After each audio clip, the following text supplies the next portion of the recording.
Pipila ka adlaw human ang kambal nga linog sa Manay, Davao Oriental nagpadayon ang pagbarog sa mga residente sa lungsod.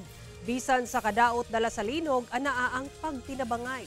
Atong sayro ng detalye niini sa live report ni John D. Esteban nga manukad sa Ground Zero sa linog sa Manay, Davao Oriental. John D.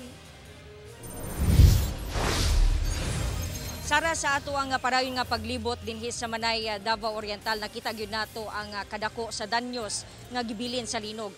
Usa na diha ang totally damaged nga barangay hall sa San Isidro.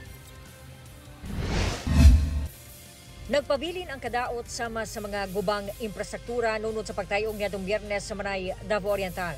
Gikabalakang madugangan pa tungod sa mga aftershocks. Buak ang mga samin ug nagkatag ang mga buak nga semento ni ining barangay hall sa San Isidro tungod sa linog. Ang likod nga bahin sa barangay hall mibigay na. Ning bulan lang sa Agosto gi-turn over ning nga barangay hall dinhi sa San Isidro.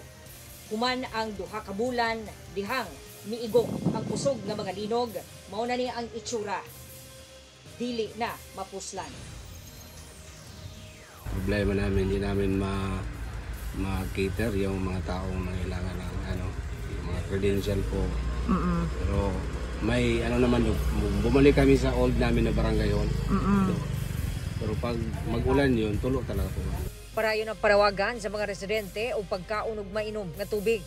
Naabdan sa GMA News ang usa ka grupo nga nanghatag og relief items. For example, mga biscuits, mga candies, and also may bigas at saka tubig. Masaya po kasi meron nagtulong po sa amin. Parayon sa bang rasyon sa tubig. Dinhi sa hilit nga barangay sa San Fermin, nakuha na karong adlaw ang mibabag nga dakong bato sa karsada nga mo'y nagpalisod sa relief operations.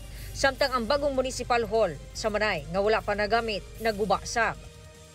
Dinhi sa gym sa munisipyo gipang-plastar sa LGU ang mga ipang-apod-apod nga hinabang. Still in the process pa yung assessment namin. Aabutan pa tayo nito ng mga 2 weeks. Ganun. Okay. Para talagang makabalik sa normal. Okay. However, yung mga totally wrecked at saka mga partially damaged still needs na talagang mag-stay muna sila temporarily sa mga family tents, modular tents, and some will be in the evacuation center. Sara nagbaha pod og mga donasyon dinhi sa Manay gani sa akong likod, mauning mga nakaandam na nga mga tubig ug uban pang mga relief items nga ihatag ngadto sa mga apektadong residente. Sumala sa mga taga Manay, Salamatay, Kamayo, Sangtabang. Sara. Okay, dagang salamat, John D. Esteban.